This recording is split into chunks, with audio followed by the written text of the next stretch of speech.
Procreate is one of my favorite digital drawing apps, but it can be a little overwhelming for beginners. I remember when I first started playing around with the app, there was a lot of trial and error. I went online to find tutorials and I found a ton of tips and tricks that were really useful, but I felt like I wish I would have known them sooner because it would have saved me so much time and trouble. Well, now you get to benefit from my experience because in this video, I'm bringing you my curated list of the top 23 tips for 2023 for people who are new to Procreate. But I bet even you pros can find at least one tip on this list that you didn't know. All right, let's get started. Oh, and just a heads up, this is not going to be a intro to Procreate, hashtag all the things about the interface and the menus, that kind of a video. I am planning one of those for the future. This is going to assume that you have at least a basic understanding of the app and how things work, but you want to get more out of it, be more efficient, more creative, all those kind of things. Cool? All right, let's go. The first thing that I wish I knew when I started out using Procreate is how the gallery and organization of my designs actually works. In Procreate, we don't have an actual folder structure like you do in many other apps. We have what's called stacks and canvases. If I open up one of these, you're going to see a bunch of different designs or canvases inside of it. These are organized into stacks. The top of the stack is going to be whichever photo is in this first position here. If I were to switch these and go back to the gallery, you would see that this photo is now showing as the top of the stack. Depending on how many designs and pieces of art you create, this can get pretty messy pretty quickly. I created this cover art template in Canva. I'll link to it in the description below if you want to use something similar. And basically I create these for each stack that I have. It's very simple. You can set up whatever color code system you want, categories, and then label the stack. And now when we go back to the gallery, it's all nice and clean and organized. Have you ever run into this problem? You're working on your art and you accidentally get some of these random marks. That's annoying. You could just keep undoing it, but if you want to prevent that from happening in the first place, we can actually turn off the ability for your fingers to make marks on the page if you only want to use your Apple Pencil. Let's go into our Actions menu. It's the wrench up here. Come over to Preferences, Gesture Controls, and down to General. This is the one that we need to turn off. It says Enable Painting with Finger. Go ahead and turn that off and choose Done. Now, if I come and rub my finger all over this, nothing's going to happen. It's only going to mark if I use my Apple Pencil.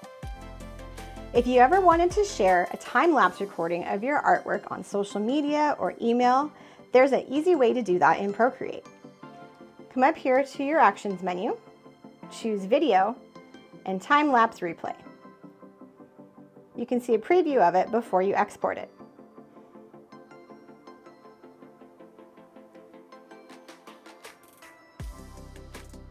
You have a couple different export options for your time-lapse video. You can do it full length or chop it down to 30 seconds. Let's talk about the selection tool. That's this one right here.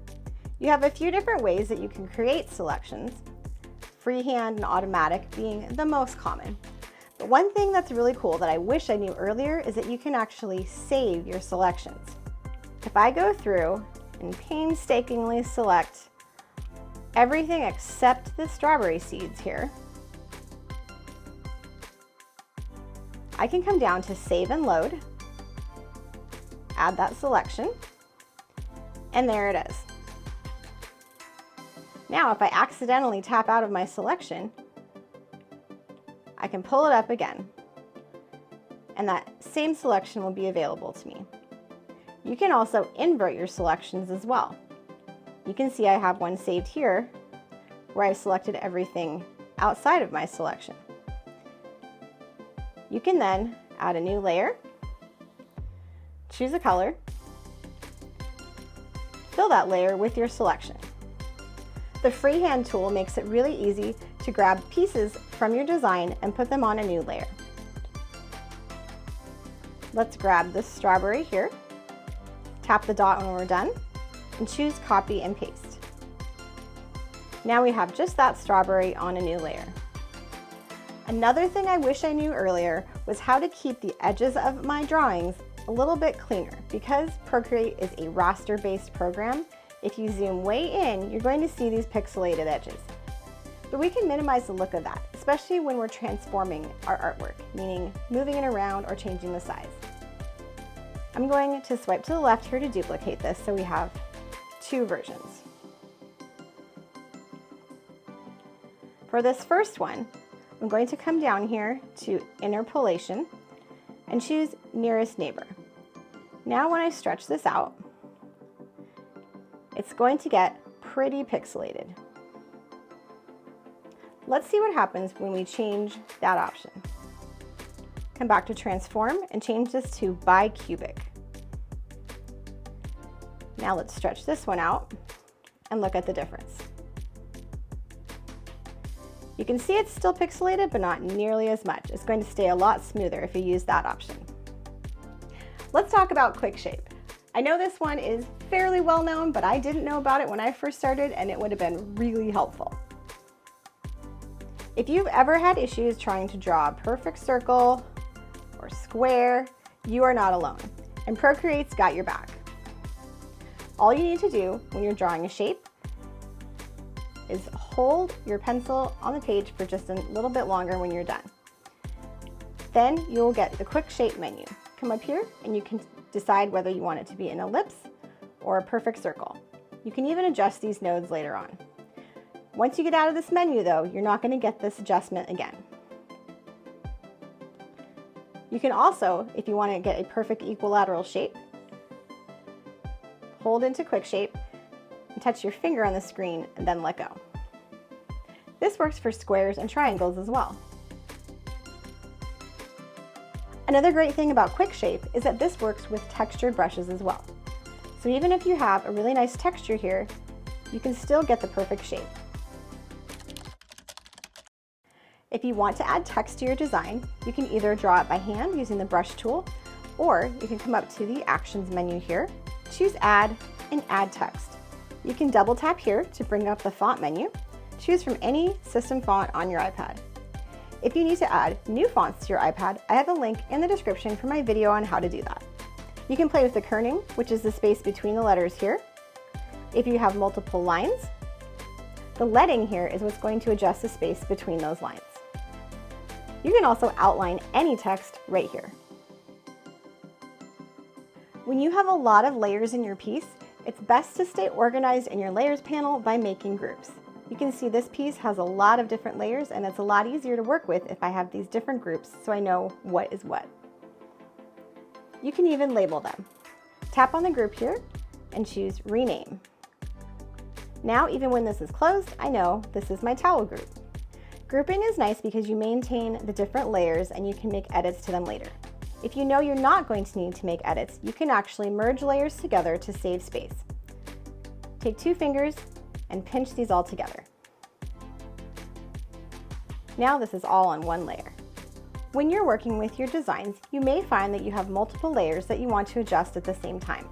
Within this group, I actually have 3 different layers. I have the top of the sticker, the white outline, and the shadow. Since they're grouped, I could actually just move the group all together like this. But if you didn't have them grouped, you can select multiple layers at one time. Tap on one layer, swipe to the right to select as many other layers as you want. Then you can come to the Transform tool, move them around, resize, etc. If you're someone that constantly makes changes to your designs, then understanding the difference between alpha lock and clipping masks is really important, and I wish I knew this earlier. If you turn on alpha lock by either tapping on the layer and choosing alpha lock or swiping with 2 fingers to the right, you'll see this checkerboard outline behind your layer. What this means is now anything that you do will only stay on the artwork that's already there. If I grab another color and put some dots on this, it's only going to stay on the circle. But it's now built in and a part of this layer, and I can't change the yellow and the blue separately. That's called destructive editing. If I want to do non-destructive editing, I can add a new layer above this, turn it into a clipping mask, and now I'll get the same effect. It stays within the circle, but both of these are able to be edited independently. I can change the color of the dots on top. I can play with the opacity of the circle.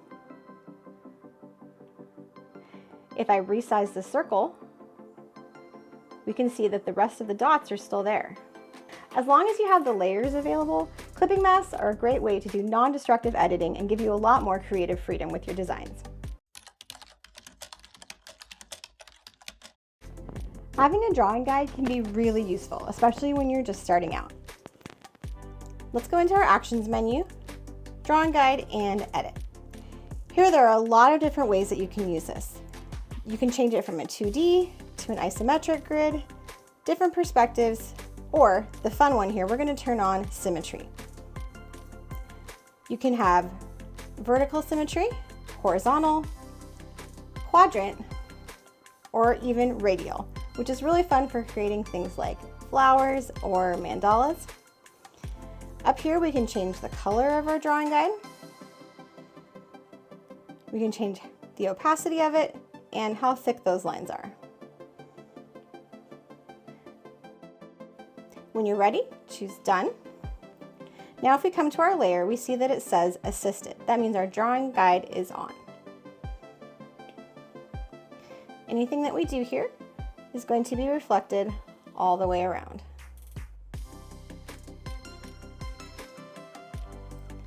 If we wanted to add a new layer, it comes in without Drawing Assist, but we can always turn it on right here, and it will have the same symmetry settings that we currently have in place.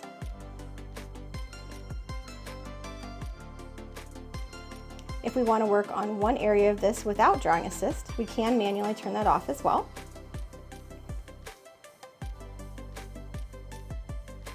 And now you see it's not being reflected anywhere else. There's a couple different ways to change the opacity of something in your design. If you tap on this layer, you can come to the N here and manually adjust it here. If you double tap on this layer, then you get an opacity slider that comes up right here. And you can just use your finger or your stylus to play with the transparency.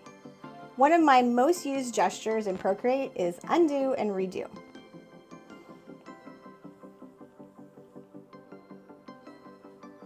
Two-finger tap to undo, 3 fingers to redo. And this can go for multiple steps as well. If you push and hold, I'll undo a bunch of them.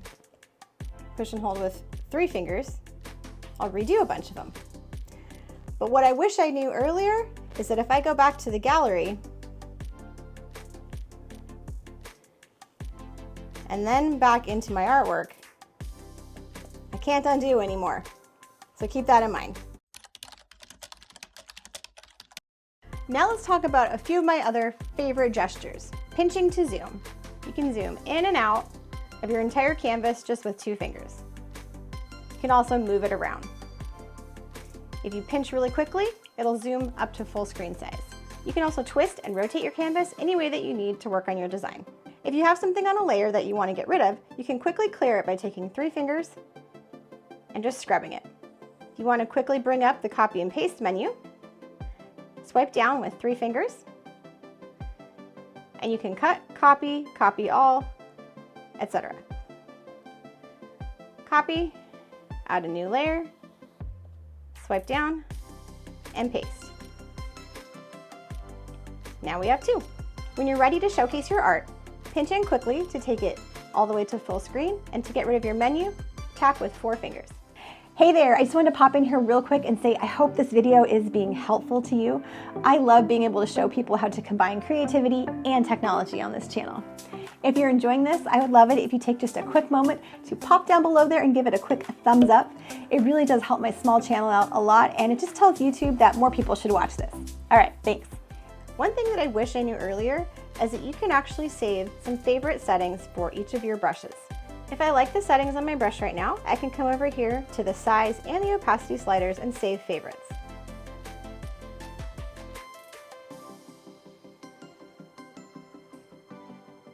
Maybe I also want one that's about 50% opacity. Now if I change these settings, but I want to go back to where I was, I simply have to tap on these lines and I'll have the exact same brush that I did before. You can also go into your brush menu, create a new brush library with all of your favorites in it. The most recent brushes that you've been using will also be always up here at the top. This next tip that I wish I knew earlier when I was using Procreate is really helpful for textured brushes. Let's go ahead and clear this layer. Grab this pastel brush. So if I'm drawing something with a texture and I erase it with something that's just a monoline brush, it's going to look really harsh.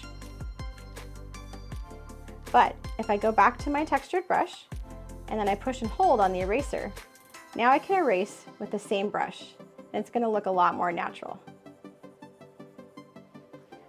Another thing that I wish I knew earlier about brushes was how to adjust the streamline on them. If you have a hard time keeping your lines smooth, adjusting the stabilization may help. Go into your brush settings and turn up the streamline and the stabilization. Now you can see it's a lot easier to keep those lines nice and smooth on the curves. I do recommend that you duplicate a brush before you change any settings, just so you always have an original copy.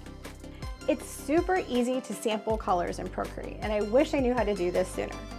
All you need to do is take your finger, push and hold on the canvas, and you can literally sample any color that's on here. And it will show up right up here. Along with this, you can also create your own custom color palettes. Go ahead to your color palettes and tap the plus icon. And there's a bunch of different ways that you can do this. You can create a new palette manually, sample a color, tap in your palette. And you can continue to do this. You can also create a new color palette from a file or from a photo that's on your iPad.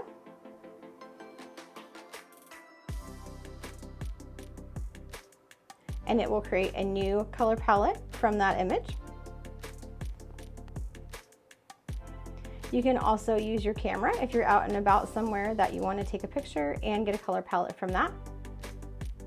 And you can also import color palettes from your Files app. One other thing I wish I knew sooner about colors is that you can actually undock this menu. Grab this little horizontal bar here, and now you can have your colors on the side. You can actually have both menus open at the same time. You may have heard of color drop before, where you grab the color up here and drop it into your canvas. As you can see, sometimes we get these white areas on the outside, and that's where we can adjust our color drop threshold. When you drop your color on here, don't let go, and just adjust your slider as you go. Now this one is not going to be perfect because there's a really strong texture on the outside, but for a monoline brush, this should fill in all of those white areas.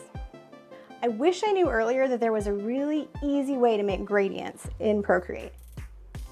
I'm going to go ahead and make a clipping mask on top of this layer. I'm going to add a few colors on top of this.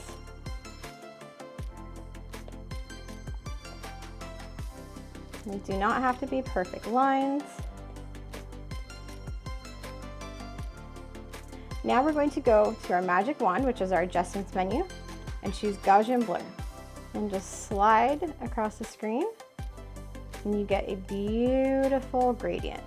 Another thing that I wish I knew when I started using Procreate was that you can actually have a reference photo in your design space. Come to your Actions menu, Canvas, and Reference. Now we can import an image from our iPad and have it as a little window right here. You can move this around within the window, zoom in, and grab any sample colors that you would like.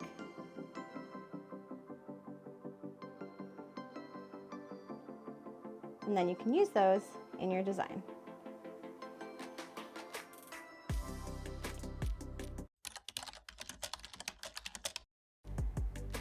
This tip is more of a mindset shift than really anything in like a menu or an interface, but I think it's really important. And that is to take time to play. Give yourself the freedom to try different things, experiment with different brushes, different blend modes, different color palettes, all those kind of things, and just get in there and explore, because the more you play around in here and try different things, the more you're going to understand how different parts of this interact and how everything works together. Know that not everything has to be perfect, not everything has to be shared on social media. Art can just be for you and just be for fun, and that's totally okay. Which one of these tips was your favorite? Did you think of one that I missed? Let me know in the comments down below. If you want to find more ways to get creative with your iPad, make sure you watch this video next.